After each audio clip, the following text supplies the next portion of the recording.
thought overall we played a very good game. When you look at the first half, I went into halftime. I wasn't happy, even though we had a 9-point lead. I didn't think we were rebounding the ball well, and I certainly think when you look at the end of the game, we all rebounded it by 13. But I wanted our wings and our guards to get in there and mix it up a little bit, and still they didn't do it.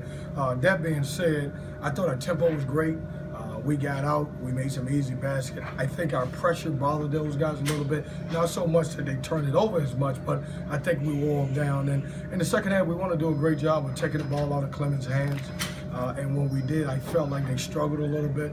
There were a couple times that he did get the ball. I thought he really hurt us, obviously. And but I thought our guys accepted the challenge. One of the things we talked about is obviously being able to stop him coming in, averaging 24 points a game, meaning so much to those guys. And I think we were able to hold him to 18 points and not have him shoot a great percentage.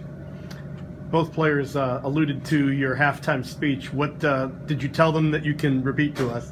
Well, I just told them we wasn't being aggressive enough. And I think the guy that responded more than anybody was C.J. Bryce. And when you look at it, the reason why he responded because he got to the line 11 times. And I thought we settled early, and the game plan coming in is if you got great shots, take them.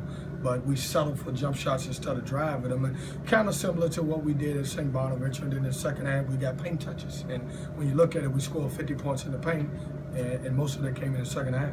Coach, in your impressions of CJ, it does seem like he was a lot more aggressive in the second half. Obviously, the high scorer. What's your thoughts on him, sir? Well, we found a way to play well without Denzel having to have a great game, meaning 9 points. Obviously, he was in foul trouble, and then Chris Fleming didn't have but 9 points. So we found a way for other guys to be able to score, and I thought CJ led us.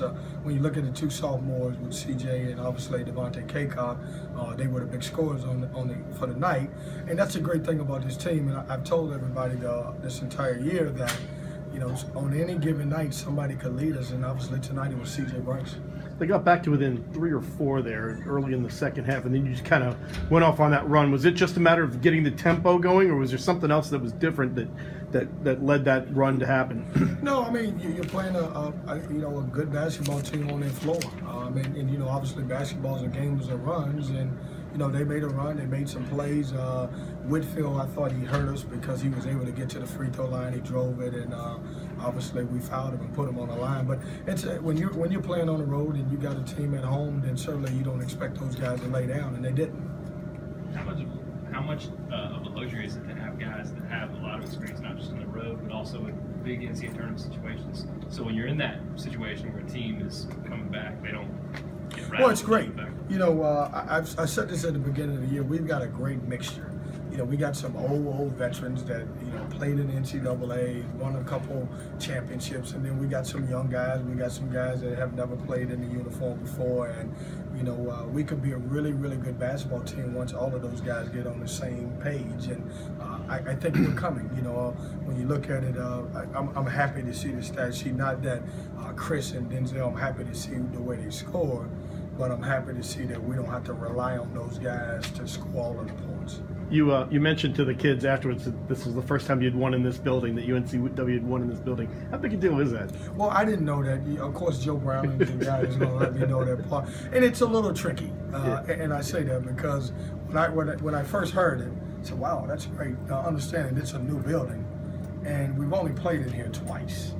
It's 3 times. I think it's twice. From what I read was 15 and 2013. I may be wrong. But listen, it's tough to win on the road. And anywhere you go, and he's done a great job here. He's got a great program. They got a great system. And I told those guys I was proud of it, only because I just heard it chirping in the back of my ear for a long time. So, Coach, you have 2 days before you finally get back to your home arena there. What do you take away and work on these next 2 days in practice? Well, I got to be careful with those guys. I've got to have a great mixture of, resting them, getting them off their feet a little bit, and then staying sharp. And that's the main thing. Tomorrow, we will practice, but I don't know how much we'll go. I know we'll cover some things on Radford, obviously, and I haven't had a chance to look at them at all, obviously, because that's the next game that we play.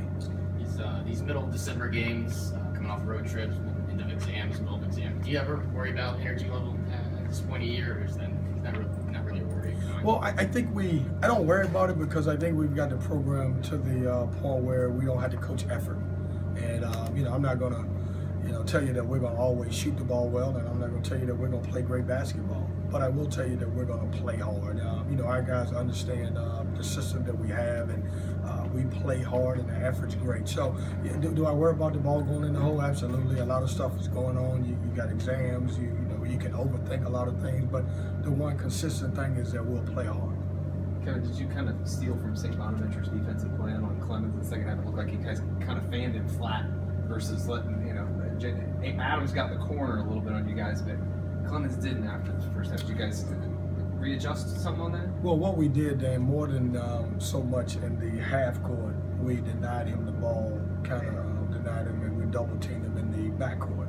And so somebody else who is not normally used to bringing the ball up the court had to initiate the offense. And by the time, you think about it, if you deny them the ball, and then by the time they get across half court, 8 seconds gone, by the time they make a couple plays, and by the time they get the ball in his hand, then certainly, the shot clock's running down. And we stayed with him on all ball screens. We long stringed it and made sure that he didn't turn the corner, and our bigs had their hands high. I mean, he's a good basketball player. When you look at him, very scary basketball player when you watching tape on him. I mean, he shoots way beyond the NBA three.